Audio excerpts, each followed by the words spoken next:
A través del invierno.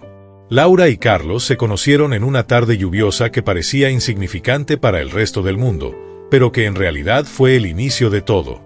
Carlos entró a la biblioteca del centro empapado, buscando refugio del aguacero, con el pantalón mojado y las manos frías.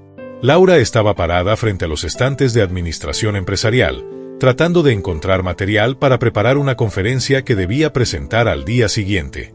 Mientras ella extendía la mano hacia un libro, Carlos, sin mirar, estiró la suya hacia el mismo título. Sus dedos se rozaron. Ambos se quedaron en silencio durante un segundo, como si el universo hubiese detenido su curso para un gesto mínimo. Laura soltó una risa tímida. Carlos se disculpó. Se miraron. Y sin tener todavía palabras para definirlo, allí comenzó algo enorme. Con el tiempo descubrieron que tenían metas parecidas, querían construir algo propio, querían una vida tranquila pero fuerte, y querían amar intensamente. Salían a caminar por las noches, comían empanadas en la esquina, construían planes en libretas viejas. Fue un amor que creció lento, sin excesos, pero con profundidad. 3 años después estaban casados. 4 años después nació María. Y 5 años después estaban cumpliendo su gran sueño, tener una empresa exitosa. La empresa era una distribuidora de artículos publicitarios. Funcionaba bien, parecía sólida, muchos clientes importantes confiaban en ellos. Laura dirigía la parte administrativa. Carlos manejaba ventas y expansión. María, con 5 años, entraba corriendo a la oficina en las tardes, dibujando en hojas de factura mientras sus padres finalizaban pendientes. Era una vida perfecta. Había risas, viajes cortos, estabilidad, amistad, amor real. Pero ninguna historia humana está libre de grietas. Y un día aparecieron las primeras.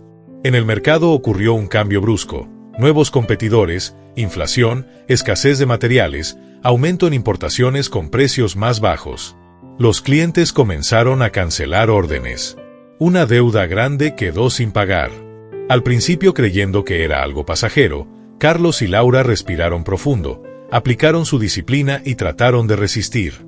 Aplicaron la enseñanza de Zenón de Sitio: lo importante no es lo que te ocurre, sino cómo reaccionas a ello. Durante varios meses se mantuvieron en calma. Pero el incendio económico creció más rápido de lo que la calma podía sostener. Perdieron un contrato enorme con una empresa multinacional. Después se averió una máquina vital. Luego un cliente los demandó por incumplimiento que ellos no habían provocado. El estrés comenzó a tragarse el hogar. Laura lloraba en silencio frente al computador. Carlos salía a caminar solo por las noches, tratando de respirar. María empezó a preguntar por qué ya no iban al parque, por qué su mamá ya no sonreía tanto. La oficina comenzó a vaciarse. Primero se fue el personal de logística, luego la diseñadora, luego los auxiliares administrativos. Una mañana, Laura se levantó para hacer café, abrió la despensa y no encontró azúcar. Se le rompió algo por dentro. La deuda creció. El banco llamó. Los amigos dejaron de llamar. El golpe final llegó cuando, sin poder sostener la nómina, Carlos tuvo que cerrar la empresa. Firmó el documento sintiendo que firmaba el fin de sí mismo. Esa noche, al llegar a casa, encontró a Laura sentada en el sofá, con los ojos rojos, sosteniendo una caja llena de papeles, diplomas y fotografías. «Amor», dijo ella, «yo no puedo más». Él no respondió. Se sentó a su lado. María dormía al fondo. Y sin saber cómo, se abrazaron y lloraron juntos, como si la tristeza los arrastrara al mismo río.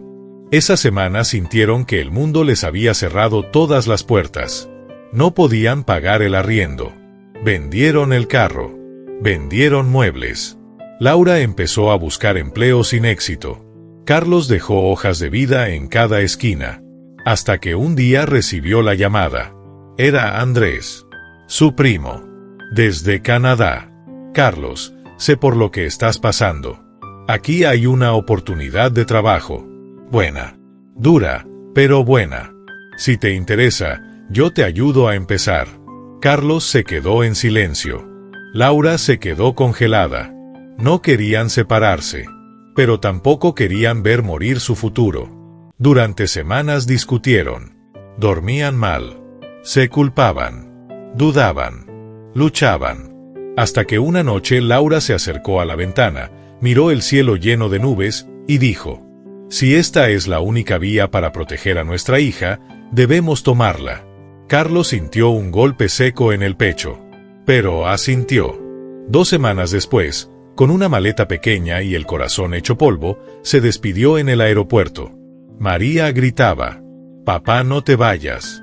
Laura lo sostuvo fuerte, respirando despedida. Él se dio la vuelta antes de quebrarse. Y caminó. El primer invierno fue brutal. Carlos trabajaba en construcción, cargando vigas con las manos heladas.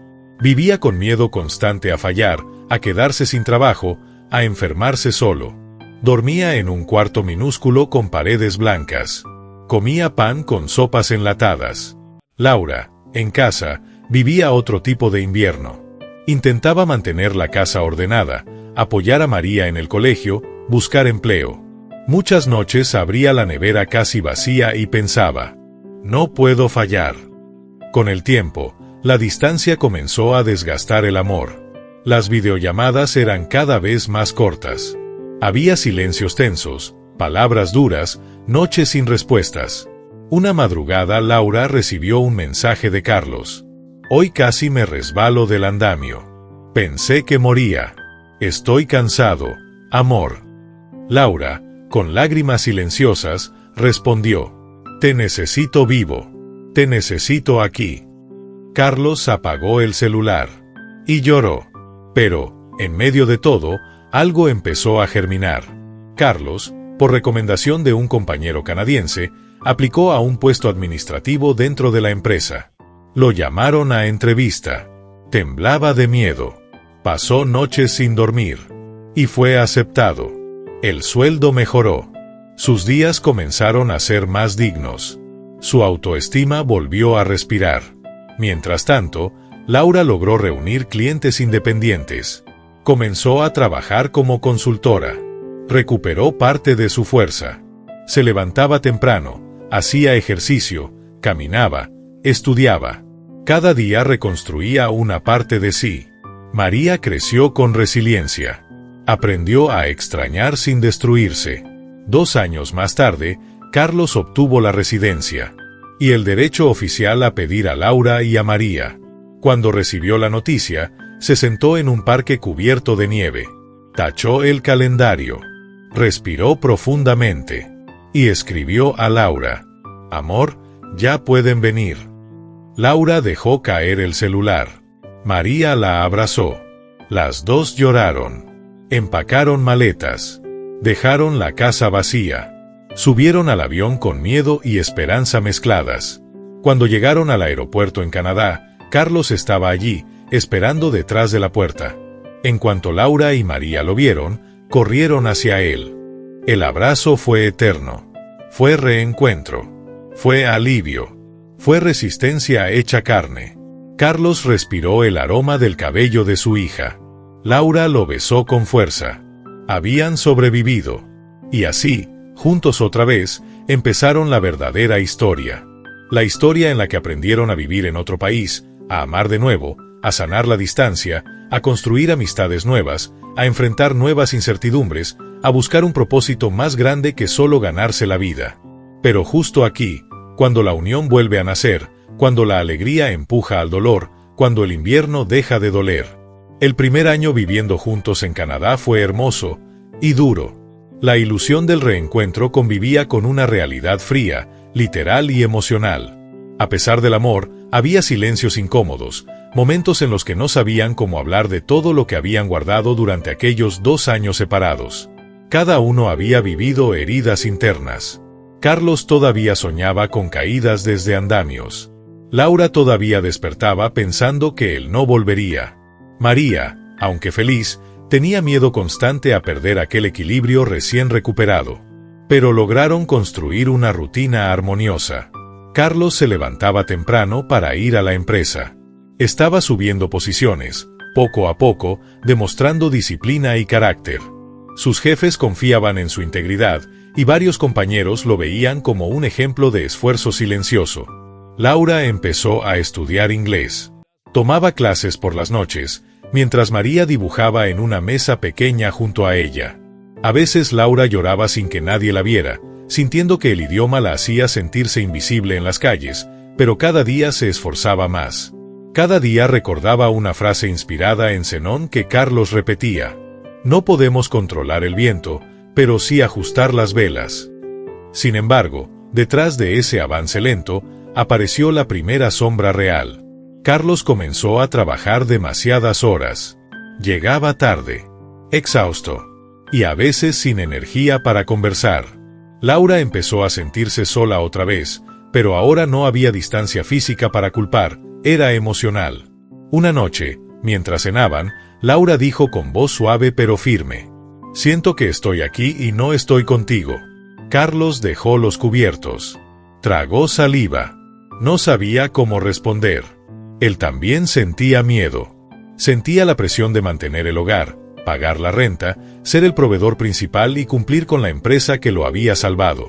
Tenía terror a que todo se derrumbara otra vez. Solo estoy tratando de asegurar nuestro futuro, respondió, casi en susurro. ¿Y nosotros?, preguntó ella. El silencio pesó como una losa. María los miró en silencio. Laura guardó los platos. Carlos se quedó sentado, mirando el vacío. No hubo gritos. Pero dolió más que un estallido. Los días siguientes trajeron tensiones sutiles. Pequeñas discusiones. Roces insignificantes convertidos en tormentas internas. Hasta que llegó el verdadero golpe. La empresa anunció una reestructuración. Se recortaría personal. Carlos quedaría en evaluación. Esa noche llegó con el alma rota. Laura lo vio entrar por la puerta con el abrigo lleno de nieve. Él se sentó en el sofá y dijo 3 palabras. Puedo perderlo todo. Laura sintió un frío profundo recorrerle la espalda. La herida de la quiebra anterior volvió a abrirse. María, desde su habitación, los escuchó llorar otra vez. Durante semanas Carlos vivió en un estado de tensión insoportable. Dormía mal. Comía poco. Se sentía inútil. Pero esta vez era diferente. Esta vez no estaba solo. Laura empezó a dejar notas por la casa. Confío en ti. Tu valor no depende del empleo. Eres parte esencial de este universo. Carlos respiraba esas palabras. Recordaba la enseñanza de Zenón. La felicidad no está en las cosas externas, sino en la corrección del alma. Un día recibió la llamada a la oficina del director. Sintió que el corazón le estallaba. Laura lo acompañó hasta la puerta del edificio, lo abrazó fuerte y le dijo: pase lo que pase, seguimos aquí. Carlos entró, listo para el golpe final. Pero el golpe fue diferente. Habían decidido ascenderlo. El director lo observó por encima de las gafas y dijo: no solo necesitamos trabajadores fuertes. Necesitamos gente íntegra. Gente que inspire. Usted es uno de ellos. Carlos salió del edificio con un aire helado golpeándole la cara y una paz nueva creciendo por dentro.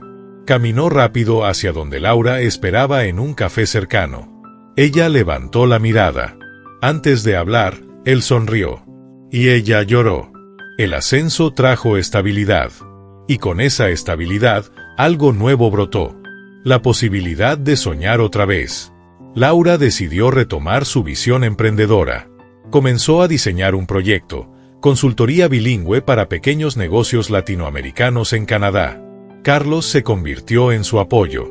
Por las noches, después de cenar, planificaban sobre la mesa mientras María hacía dibujos pegados a la ventana. Pero pronto llegó otro obstáculo. Laura recibió un diagnóstico inesperado. Una afección tiroidea que requería tratamiento urgente. Los gastos médicos eran altos. El miedo volvió a entrar a la casa. Carlos cayó de rodillas una madrugada mientras Laura dormía. Sentía que la vida estaba probándolo sin descanso. Pero en su cabeza resonaban las enseñanzas. No te derrumba lo que te pasa, te derrumba lo que te dices al respecto. Decidió mantenerse en pie. Entre tratamientos, citas y cansancio físico, Laura nunca dejó de luchar. Carlos comenzó a reducir sus horas extra para estar con ella. María se convirtió en una pequeña enfermera amorosa. Los tres, juntos, comenzaron a sanar. Cuando Laura se recuperó, comenzó a trabajar en su proyecto con fuerza renovada. Su consultoría creció más rápido de lo esperado. Otros emprendedores la recomendaban. Tenía una visión clara, un talento natural y una historia poderosa que respaldaba su credibilidad. Un día, mientras estaban en el parque bajo la nieve, Carlos miró a Laura y dijo: «Sabes, creo que jamás habríamos construido esto si la vida hubiera sido fácil». Laura apoyó su cabeza en su hombro. María hizo un hombre de nieve frente a ellos. Y por primera vez en mucho tiempo, no sintieron miedo. La familia estaba en paz. No perfecta, pero en paz. Habían atravesado el invierno juntos. Y no se habían congelado. Pero lo que no sabían era que la historia aún tenía más que decir. Que nuevos desafíos estaban por llegar. Y que la vida, lejos de ser lineal, tenía más giros guardados. Carlos abrió la puerta del apartamento con el corazón latiéndole tan fuerte que sintió que cada latido anunciaba un cambio irreversible. Habían pasado 2 años desde aquella tarde gris en la que dejó a Laura llorando en la cocina y a María dormida en su cuarto, sin saber que despertaría al día siguiente sin escuchar su voz. 2 años que le enseñaron a respirar entre la culpa y la esperanza, 2 años que Laura vivió aferrándose a la voluntad de no rendirse. Cuando entró, el olor familiar a café recién hecho lo golpeó como una ola de recuerdos. María fue la primera en verlo, dejó caer el cuaderno de colorear y corrió sin pensarlo. «¡Papá!», gritó con una fuerza que contenía todo: tristeza, rabia, amor. Carlos se arrodilló y la atrapó en un abrazo que selló un vacío imposible de explicar con palabras. Lloraba sin querer, lloraba con el alivio de quien estuvo a punto de desaparecer. Laura salió de la cocina con los ojos abiertos de par en par. Había rehecho el negocio desde cero, había sostenido su hogar sola, había enfrentado noches enteras llorando a escondidas para no preocupar a su hija. Había sentido miedo, resentimiento, agotamiento, y aún así, nunca lo dejó de amar. Cuando lo vio ahí, con los ojos brillando y el alma desnuda, la respiración se le quebró. «Carlos», susurró. «¿De verdad estás aquí?». Él se levantó. Temblaba. Caminó hacia ella despacio, consciente de lo que significaba cada paso. Habían estado juntos 3 años antes de la crisis, pero ese instante los convirtió en algo nuevo. «Laura», dijo él, «prometí volver, pero nunca imaginé cuánto iba a necesitarte, cuánto iba a extrañarte, cuánto iba a valorar lo que dejamos atrás». Laura sintió que el mundo se rompía y se reconstruía al mismo tiempo. Lo abrazó. No como quien regresa al pasado, sino como quien inicia un mundo nuevo. Y mientras los tres se apretaban en un abrazo imperfecto, tembloroso, real, Carlos dijo algo que nunca pensó que saldría de su corazón. «Perdimos una empresa, pero ganamos algo más grande. Nos encontramos de nuevo». María sonrió y apoyó su mejilla en el pecho de su padre. Laura lo miró a los ojos, con amor, con memoria, con verdad. «Nunca fue la riqueza lo que nos sostuvo», dijo. «Fue la fuerza de saber quiénes éramos en lo más difícil». En ese instante, sonó el teléfono. Era la empresa canadiense, le confirmaban el ascenso. Un puesto directivo. Estabilidad total. Futuro asegurado. Carlos miró la pantalla, miró a su familia, respiró hondo. Laura lo tomó de la mano y dijo: «Llegó la hora. Vamos a vivir la vida que merecemos». Carlos sonrió con una mezcla de humildad y victoria. «Sí», respondió. «Juntos. Esta vez, sin miedo». Abrieron la puerta del balcón y se asomaron al horizonte. El sol se estaba poniendo, tiñendo el cielo de oro, como si el universo les recordara que después de la noche más oscura, siempre llega el amanecer. Laura abrazó a Carlos por la espalda. María alzó los brazos, riéndose con una alegría que llenó el lugar entero. Carlos cerró los ojos y sintió la verdad más grande de su vida. No había cruzado el mundo para ganar dinero. Había cruzado el mundo para volver a casa convertido en el hombre que su familia merecía. Y ahí, Entre el viento frío, el olor del café, las risas de María y las manos entrelazadas con Laura, se dieron cuenta. Habían sobrevivido. Habían crecido. Habían vuelto. Y lo mejor, lo verdaderamente increíble, apenas estaba comenzando. Porque las familias no se definen por la ausencia. Se definen por el reencuentro. ¿Te interesa el estoicismo, el crecimiento personal y las historias de vida? Entonces suscríbete y activa la campanita para no perderte ningún video. Y no olvides seguirnos en todas nuestras redes sociales para estar conectado con nuestra comunidad. Únete a la familia de Historias Estoicas.